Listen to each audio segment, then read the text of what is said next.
Hello, welcome to our video. We are Team 4. Our topic today is perception, where we just focus on the shortcuts in judging others.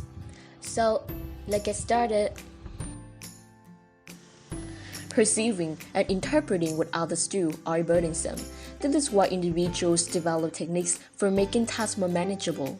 However, they're not foolproof. They can get into trouble sometimes because the perception may not always be correct. So, an understanding of these shortcuts can be helpful in recognizing when they can result in the significant distortions. So now, we'll learn about the halo effect first.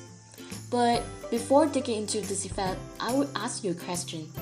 Have you ever seen an appealing visual design and then perceived the reliability of the products in a negative manner? Even if there's no direct connection between these attributes. Similarly, an appealing visual design may cause you to view a product in a more positive way. This phenomenon is called the halo effect.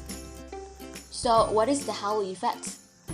It can be defined as a tendency to use overall evaluation to make judgment about specific traits. And how it works? Imagine you were asked to look at the headshots of several different people and then predict each person's personality traits. Research suggests that you would likely to attribute positive traits to those you consider the most attractive. You would also be likely to attribute negative traits to those you consider unattractive. When we were children, we learned that the good are beautiful and the bad are ugly, or at least not as beautiful. It's sad, but it's true. Cinderella, Prince Charming, and the other protagonists were much better looking than stepmother, stepsister, and other antagonists.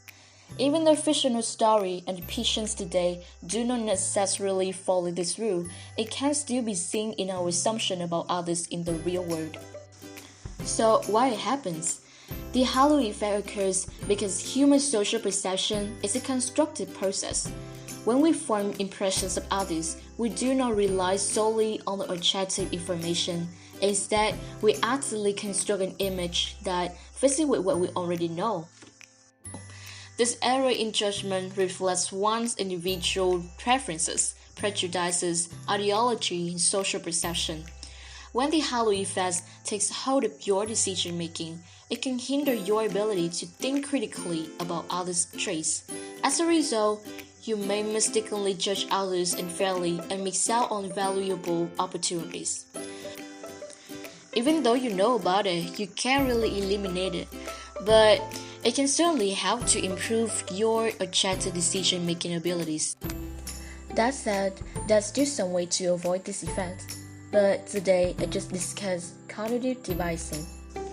To minimize the influence of the halo effect, you can look to various cognitive devising techniques such as slowing down one's reasoning process.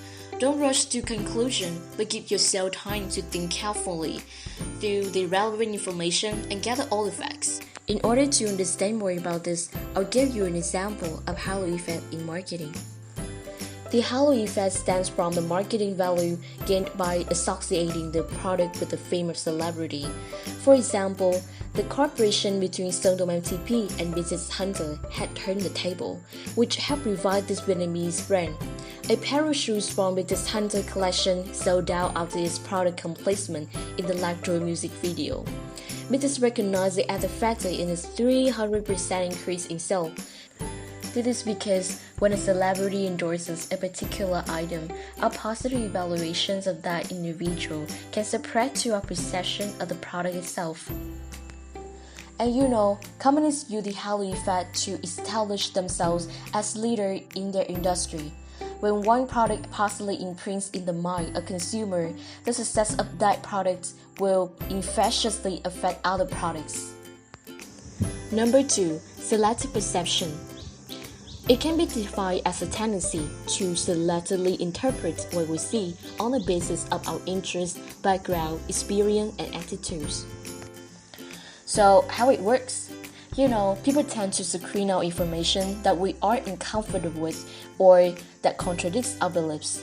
Look at the example to understand how this process really works. Nam is an avid runner and a self-proclaimed health nut. He spends 2 hours a day at the gym, eats only healthy food, low-fat meals, and is a member of several online fitness groups. He's also a cigarette smoker. Though he knows about the health risks of smoking, Nam believes that he will not have any of these health risks as long as he exercises, eats well, and smokes less than 1 pack a day. So one day, while looking through a fitness magazine, he came across 2 advertisements. One was for a course about the weightlifting for men, and the other was an article about the danger of smoking tobacco products. After reading the magazine, he went online and purchased the weightlifting course. However, he paid no attention to the articles about the danger of smoking. So, how selective perception was in this case? Firstly, we already know that people tend to select, categorize, and analyze the stimuli from the environment to create meaningful experiences, while blocking out the stimuli that contradicts our beliefs and expectations. In our example, Nam focused his attention on the weightlifting advertisement while completely ignoring the smoking app, which contradicted his beliefs about smoking. Secondly, both personal factors and the characteristic of stimuli influence what we choose to focus on. This is because what we expect is largely determined by the personal factors, such as prior experiences, needs, desires, values, gender, age, and interests. So, in our example, Nam only focused on the weightlifting advertisement because he's interested in the fitness. However, he ignored the smoking articles because he has no interest in quitting smoking. Lastly, we tend to filter stimuli both consciously and unconsciously. As we perceive the stimuli, we consciously choose what information to digest and what to discard. This skill enables us to turn our attention away from certain stimuli and handle the multiple distractions that we encounter. However, selective perception also happens unconsciously without any purposeful effort on our part. There have been studies that found that we are more likely to recognize certain shapes and colors within our field of vision than others. So, why we should be aware of this process? In fact, there are tons of applications of it in real life, but now I just discuss its applications in marketing. There is a saying, all of marketing is a matter of perception, not products. And big data plays a crucial role here. Most companies collect and analyze the volume of data about the customer and the shopping behavior. Once the user finally makes a purchase, the algorithm could trace the entire stream of action that led to a sale. In this regard, even data such as marked clicks, product views, time spent, etc. are valuable. Furthermore, by tracking the user's past purchases, they can accurately predict and recommend the items of interest to users. As a result, companies can declutter their websites and list shoppers only to those items of substantial perceived value and interest. The users find products of interest pretty quickly, which is tantamount to reducing the cost of information search. Now let's come to contrast effects. We are gonna figure out what it is. Contrast effect is an unconscious bias that happens when 2 things are judged in comparison to one another instead of being assessed individually. So how this effect works? This effect can be both conscious and unconscious, since we might not even be aware that we are making a comparison. For example, you are shopping for a car and the salesman shows you an expensive model that has all of the bells and whistles. You love it, but wonder why he is showing you something way above the budget. He then leads you to the similar car that is on sale and cheaper than the first, but still a little over the budget. But compared to the first car, it's a great deal and you feel you must buy it before someone else does. You have just fallen victim to one of the most common sales techniques. It's called the contrast effect. It is a magnification or diminishment of perception as the result of previous exposure to something of lesser or greater quality, but of the same base characteristics. In the example above, the car salesman showed you a very expensive car first, so that the one he showed you next is the one he actually was trying to sell you, seemed inexpensive compared to the first. There are two types of contrast effect, positive and negative. A positive contrast effect would occur if something was perceived as better than it actually is because it was compared to something worse. For example, in an interview situation, a job applicant is likely to receive a more favorable evaluation if preceded by mediocre applicants, and a less favorable evaluation if preceded by a strong applicant. A negative contrast effect would be when something was perceived as worse than it actually is because it was compared to something better. For instance, while comparing the presentation of students, a good presentation made by one student just before you will probably make you feel that you won't be as good as you probably are. This contrast effect can distort our perception. In general, a person will be evaluated in isolation. So, let's move to stereotyping. Stereotyping is the shortcut used when judging someone on the basis of one's perception of the group to which that person belongs, a prevalent and often useful but not always accurate generalization.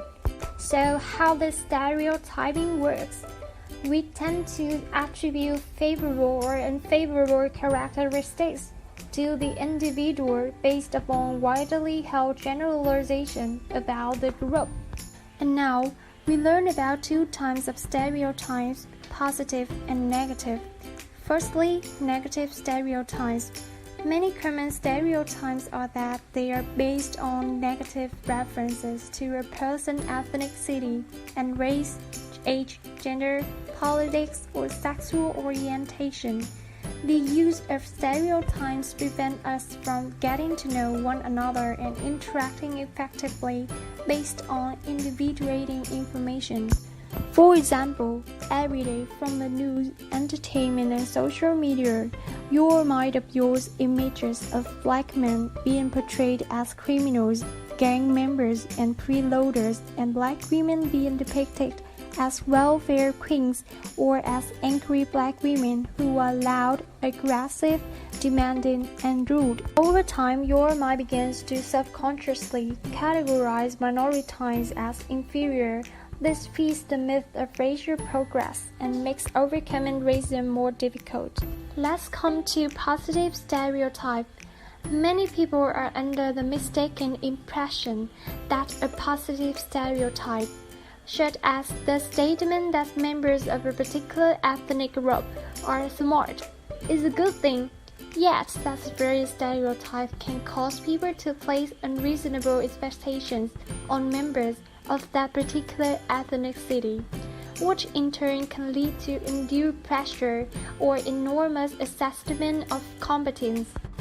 For instance, we perceive that Japanese in general are hardworking, quality-conscious, and industrious, and based on that, we generalize that all Japanese are like that. But in reality, it may not be so. There are some Japanese who may not possess the both mentioned characters.